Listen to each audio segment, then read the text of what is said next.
चूँकि ये series diodes के ऊपर है और उसके प्रैक्टिकल इम्प्लीमेंटेशन के ऊपर है, तो हम बात करेंगे डिफरेंट डिफरेंट डायोड्स के बारे में, उसके पीछे की physics, characteristic curve, load line analysis, कुछ इम्पॉर्टेंट पैरामीटर्स जो हमें ध्यान में रखने होते हैं किसी भी सर्किट को डेवलप करते हुए।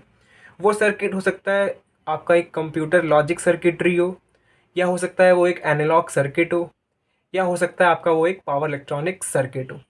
तो डायोड्स हर जगह देखने को मिलेंगे आपको, चाहे वो एक रेक्टिफायर डायोड हो गया, जिसको हम लोग बोलते हैं ये एक रेक्टिफायर डायोड है, ठीक है। एक बार होता है हम लोग बोलते हैं free wheel diode. Free wheel diode हम बताएंगे आपको क्यों यूज़ होता है। अक्सर उसको हम लोग जानते हैं स्कॉटकी डायोड के नाम से, स्कॉटकी बैरियर डायोड के नाम से। तो इसमें अगर आप देखो, हम बात करेंगे, ये एक पावर डायोड है और इस डायोड में पी और एन जंक्शन है, ठीक है। हम बात करेंगे इन डिटेल इसकी पीछे की फिज़िक्स के बारे में।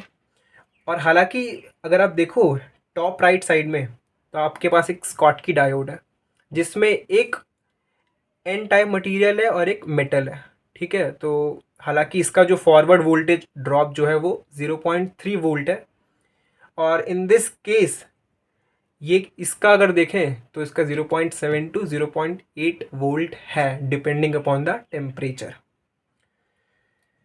अगर सॉरी, इस पे आने से पहले मैं आपको कुछ दिखाना चाहता हूँ। मेरे हाथ में एक सर्किट है और ये एक पावर सप्लाई है। अगर आप देखो ध्यान से स्क्रीन पर, तो ये एक पावर सप्लाई है। इस पावर सप्लाई के अंदर आपके पास एक ट्रांसफार्मर है, स्टेप डाउन ट्रांसफार्मर, ठीक है। आपके पास ट्रांजिस्टर हैं, कुछ बाईपास कैपेसिटर्स हैं, कुछ इलेक्ट्रोलिटिक कैपेसिटर्स हैं। आपके पास एक एलईडी है जो एक्चुअली में एक इंडिकेशन है कि वेदर जो आपका circuit it is working properly और not. You are having transistors, resistors, diodes. देखो डायोड्स देख रहे हो यहाँ पे, इसमें भी डायोड यूज़ हुआ है। तो अक्सर रेक्टिफिकेशन पर्पस में डायोड्स का यूज़ करते हैं। तो जैसा कि बताया मैंने आपको, डिफरेंट डिफरेंट एप्लीकेशंस इस डायोड्स के हो सकते हैं। कई डिफरेंट डिफरेंट पैरामीटर्स हैं। लाइक अगर आप हाई स्विचिंग फ्रीक्वेंसी की बात करें, तो हाई स्विचिंग फ्रीक्वेंसी के अंदर आप अक्सर फास्ट रिकवरी डायोड्स का यूज़ करते हैं। धीरे धीरे करके जैसे जैसे सीरीज़ ये बढ़ता जाएगा, हम लोग एक एक करके सारे पैरामीटर्स कॉन्कर कर लेंगे और हम देखेंगे कि एक्चुअली में डिज़ाइन पर्पस के अंदर ये जो टर्मिनोलॉजीज़ हैं ये फालतू नहीं है, ये इम्पॉर्टेंट है अगर आप एक एफिशिएंट सर्किट बनाना चाहते हैं तो। मेरे हाथ में जो पहला डायोड है, ये वाला जो डायोड है, ये है IN5408। ये एक पावर डायोड है जिसका वोल्टेज और करंट रेटिंग कितना है, 1000 वोल्ट और 3 एम्पियर, ठीक है। तो ये रेक्टिफायर्ड डायोड है। उसके बाद IN5399, ये भी एक डायोड है, ये भी एक डायोड है। ये डायोड की जो करंट और वोल्टेज रेटिंग है वो 800 वोल्ट और 1.5 एम्पियर है। तो आपके पास दो डायोड्स हो गए। ये पावर डायोड है, ये भी पावर डायोड है, बट अगर हम बात करें वोल्टेज और करंट रेटिंग के मामले में, तो ये वाला जो है आपका आगे है। हम बात करें जनरल पर्पस रेक्टिफायर डायोड की, तो ये IN4007 है। क्या है ये? IN4007 डायोड है। इसको भी as a rectifier circuit use किया जाता है, बट इसकी जो वोल्टेज और करंट रेटिंग है इसकी, वो इन दोनों से कम है। उसके बाद आपके पास आता है फास्ट रिकवरी डायोड्स, ये हो गया आपका। उसके बाद में अगर आपको एक और दिखाऊं, तो ये दो तरह के डायोड्स देखो, बहुत इंपॉर्टेंट है ये दो तरह के डायोड्स अक्सर कंप्यूटर लॉजिक सर्किटरी में और हाई फ्रीक्वेंसी एप्लीकेशंस में और एनालॉग सर्किट्स में भी इवन यूज़ होते हैं। ये डायोड्स, ये फास्ट रिकवरी डायोड्स हैं। इनका जो फास्ट रिकवरी टाइम, जो इनका जो रिवर्स रिकवरी टाइम है, मैं बात करूँगा रिवर्स रिकवरी टाइम होता क्या है।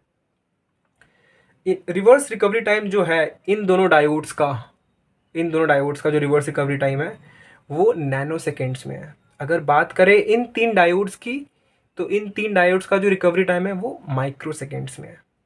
तो आपको समझ में आ रहा है कि it can be used for high switching application. तो स्विचिंग एप्लीकेशन के मामले में आप इसको यूज़ करो, रेक्टिफिकेशन के मामले में आप इनको यूज़ करो, ये आपके ऊपर है। देन उसके बाद आता है आपके पास एक स्कॉटकी डायोड। ये स्कॉटकी डायोड है और अक्सर इसको हम लोग बोलते हैं फ्री व्हील डायोड, जिसका फॉरवर्ड वोल्टेज ड्रॉप लगभग 0.3 वोल्ट का होता है। इसका फॉरवर्ड वोल्टेज ड्रॉप 0.7 वोल्ट होता है। तो ये आपके पास कुछ डायोड्स थे, मैंने आपको ब्रीफ दिया कि किस किस तरह के डायोड्स देखने को मिलते हैं। जैसे जैसे ये सीरीज़ बढ़ता जाएगा हम लोग बात करेंगे कि इसका पहले तो वर्किंग कंस्ट्रक्शन क्या होता है, इसका कैरेक्टरिस्टिक, लोड लाइन एनालिसिस। अच्छा, एक डायोड का बिहेवियर हम पता करेंगे एसी और डीसी बायसिंग के अंदर, ठीक है। देन कुछ टर्म्स उसमें आएंगी, हम लोग वो देखेंगे, एवरेज रेजिस्टेंस, डायनेमिक रेजिस्टेंस, वो सब चीज़ देखेंगे हम लोग इसके अंदर। देन हम लोग इसके कॉन्फ़िगरेशन की बात करेंगे, सीरीज़ एंड पैरेलल कॉन्फ़िगरेशन जो होता है डायोड्स का, वो देखेंगे। फिर हम बात करेंगे clipper, clamper using diodes, rectification में कैसे डायोड्स का यूज़ करते हैं।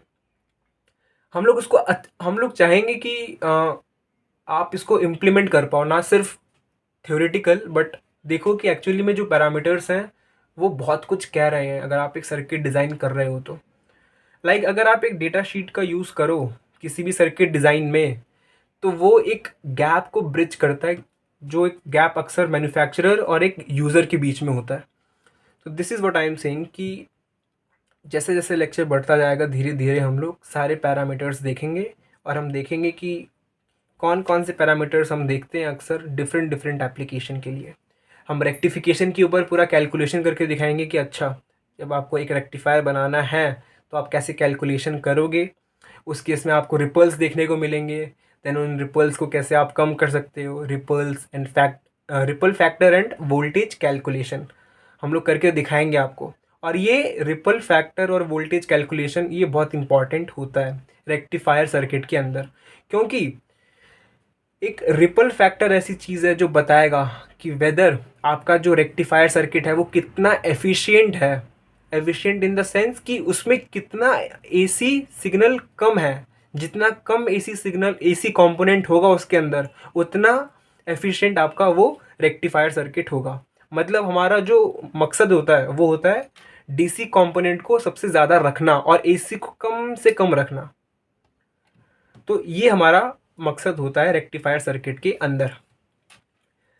उसके बाद हम कुछ बात करेंगे सर्ज करंट की, उसके बाद हम बात करेंगे फॉरवर्ड करंट की, पीक इनवर्स वोल्टेज की, ब्रेकडाउन वोल्टेज की। तो हम कई चीज़ें देखने वाले हैं, जैसा कि मैंने बताया, अभी और वीडियोस चलेंगी और वो बहुत प्रैक्टिकल माइंडेड वीडियोस होंगी। मतलब जो भी हम करेंगे हम दिखाएंगे कि एक्चुअली में ये हो रहा है कि नहीं हो रहा और बिल्कुल सही हो रहा है, और कैसे कैसे हम लोग करते हैं इस चीज़ को, वो आपको पता चलेगा जैसे जैसे वीडियो बढ़ता जाएगा एंड वीडियोस बनती जाएंगी। फोकस हमारा टोटल इसी पर रहेगा कि हम उसको बिल्कुल प्रैक्टिकली करके दिखाएं, सो दैट कि बंदा बोर ना हो देख रहा हो तो थैंक यू, मिलते हैं अगले वीडियो में, तब तक के लिए बाय।